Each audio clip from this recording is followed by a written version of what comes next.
amigos, amigas, sejam bem-vindos aqui ao canal Toca do Leão. Esse amigo Leão Borges, o nosso cafezinho do domingo, habitual. Aí um pedacinho de bolo, um pãozinho, uma bolachinha, que a gente oferece aos amigos.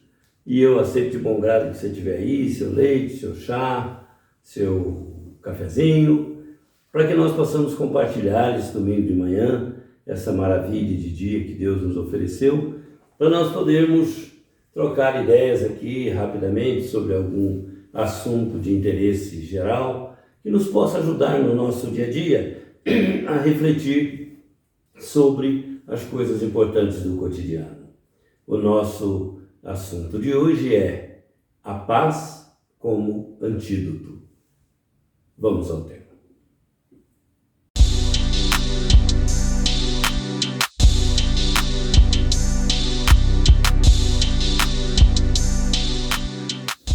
Quando o Dr. Robert Oppenheimer, que foi o cientista, o físico, que supervisionou a construção da bomba atômica, que depois foram as bombas que foram explodidas sobre Hiroshima e Nagasaki, provocando aquela tragédia da história que todo mundo já tem conhecimento, que todo ano se lembra no mundo todo, os desatinos daquele tempo, os prejuízos, os danos que aquilo causou e a ameaça que ronda hoje as cabeças dos seres humanos com essa guerra que está acontecendo na Europa.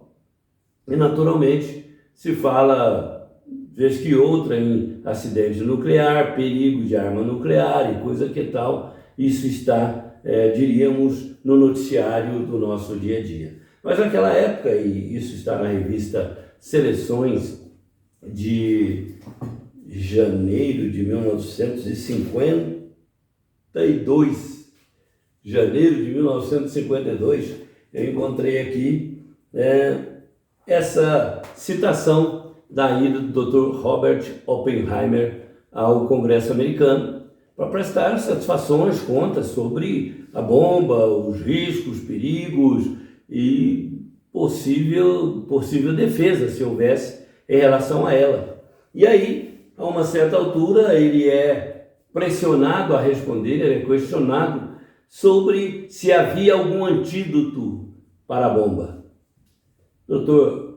Robert Oppenheimer, como acostumado com essas pressões, um homem que estava lidando com assuntos dessa relevância, ele relanceou o olhar pelo plenário ali, pela sala, com aqueles congressistas todos pressionando, perguntando, indagando, e ele diz: tem sim, há um antídoto para a bomba.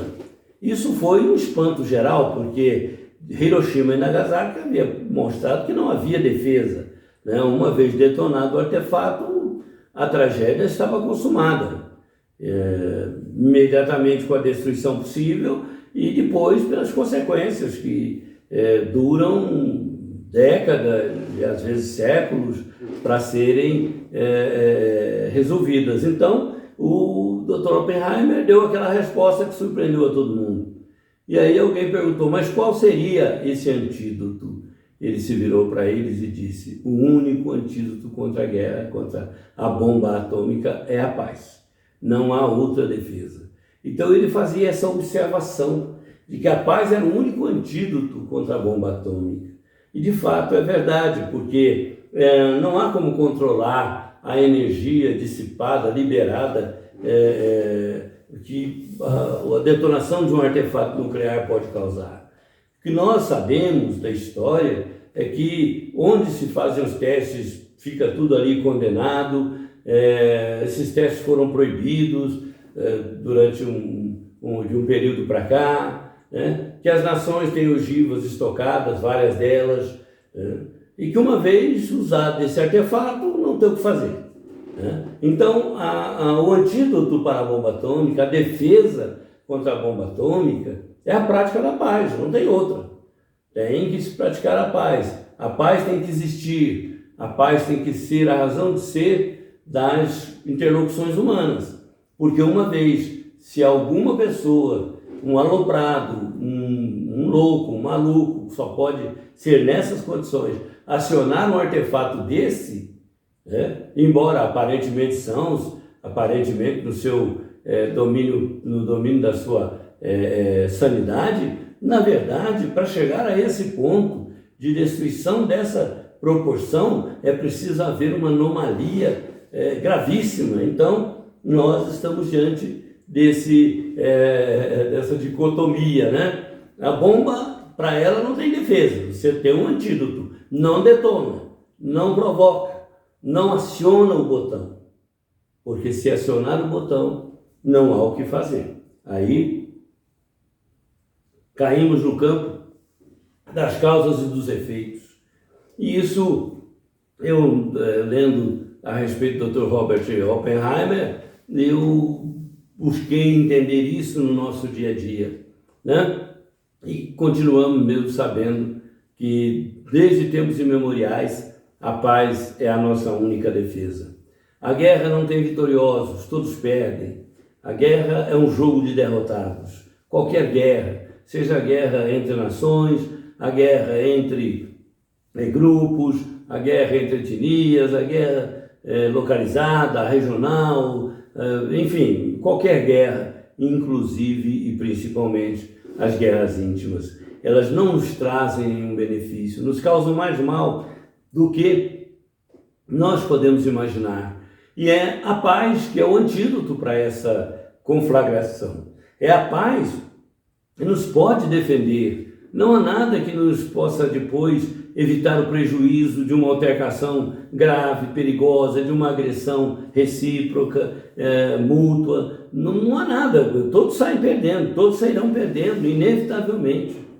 Então, às vezes, nós podemos obter alguma solução de conflitos, de dificuldades, de discrepâncias de ponto de vista, de ideologias, enfim, de opiniões contraditórias ou controversas, mas nós temos, sobretudo, que preservar o estado geral de harmonia, porque as bases da paz é que nos trazem a harmonia interior, que nos dá suficiente equilíbrio e capacidade para lançarmos mão de todo o esforço retórico, mas evitar ao máximo o esforço de usar a força física, de usar a força nuclear, a força bélica, qualquer que seja a força que não seja a força de um argumento lógico e de uma opinião verdadeira e sincera.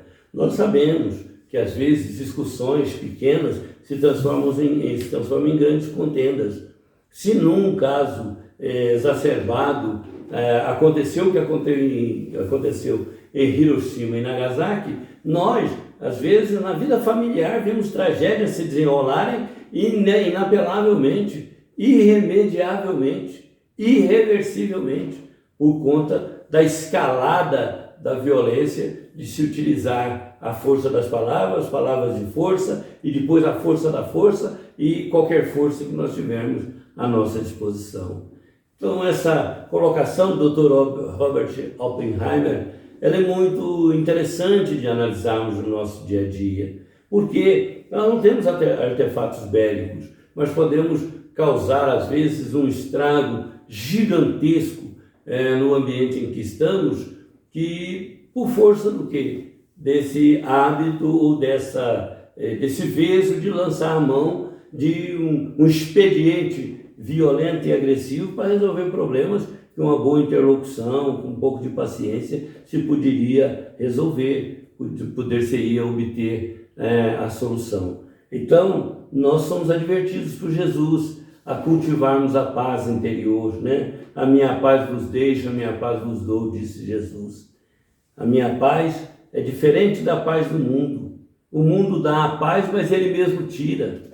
Mas a paz que eu vos dou, ninguém vô-la tirará, disse Jesus. Então, quando Jesus acena para nós com a paz do Evangelho, a paz do coração sereno, a paz do perdão, a paz, sobretudo, da compaixão, ele está mostrando uma faceta da paz que nós precisamos cultivar no nosso dia a dia. Enquanto as nações, desde 52 por Oppenheimer, é chamada a praticar a paz possível, para evitar a guerra de destruição em massa. Então, chamados à prática do bem, chamados à vivência em comunidade, em sociedade, em que há controvérsias, pontos contraditórios, nós, sobretudo, estamos sendo convidados a praticarmos compaixão, praticarmos amor e praticarmos essa paz, de não ampliarmos, nem começarmos, nem alimentarmos contendas, não sendo possível resolver na paz um problema que está pendente, aguardemos o melhor momento, porque se a paz não propicia a condição da solução, ela pelo menos evita o mal maior que pode acontecer.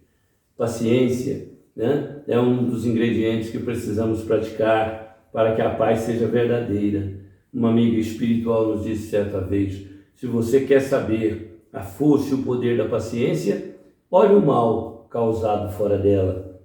Então, é exatamente isso que essa amiga espiritual nos dizia há coisa de mais de 30 anos e, no entanto, ainda hoje continua conosco, né? Buscando com paciência a paz possível no nosso coração, recusando-nos de verdade mesmo a nos indispormos com o mundo e com as pessoas, porque enquanto o mundo pensa como o mundo pensa, enquanto as pessoas são o que são e vivem como vivem, pensam como pensam, nós também, com o direito de pensarmos como pensamos, vivermos como vivemos, podemos aguardar melhor momento para resolver em paz as questões pendentes que no conflito e na guerra nada resolveriam. Então, quando Oppenheimer diz o antídoto para a bomba atômica é a paz, o antídoto para os conflitos do mundo é a paz interior que nós conquistamos com Jesus e podemos praticar todos os dias, amanhecendo à luz da oração, vivendo na compreensão de que os outros também podem, mesmo não estando certos, ter direito à sua razão, ter direito à sua opinião, seu ponto de vista, sua ideologia, sem que para isso nós tenhamos que abrir mão das nossas, para podermos compatibilizarmos com eles. Vivamos em paz a nossa própria consciência, vivamos em paz o nosso próprio coração. E então compreenderemos que a paz é de fato o antídoto para os conflitos do mundo, inclusive aqueles que acontecem próximos ou dentro de nós. Deixando essa reflexão para os amigos, essa fala do Dr. Robert Oppenheimer, né, de que é preciso cultivar a paz uma vez que a bomba é uma realidade. Mas se a guerra ainda não é uma realidade nesse nível, a paz é a nossa única defesa. Por isso Jesus é a paz do mundo e é com Ele que nós amanhecemos e anoitecemos os nossos dias, para termos paz interior e vivermos em paz no mundo, ainda que conflagrado. Então, amigos, aqui o nosso cafezinho, de bom grado eu os ofereci aos amigos, recebi aí de vocês o que vocês me ofereceram e até o nosso próximo vídeo. Desejo que todos tenham muita paz, muita alegria e felicidade no coração. Que Deus nos abençoe, que Deus ilumine esse mundo, as consciências dos poderosos e nos dê moderação e nos dê amor para que nós saibamos ser a paz onde estivermos. Muito obrigado, um beijo para todos e até o nosso próximo vídeo. Fiquem com Deus.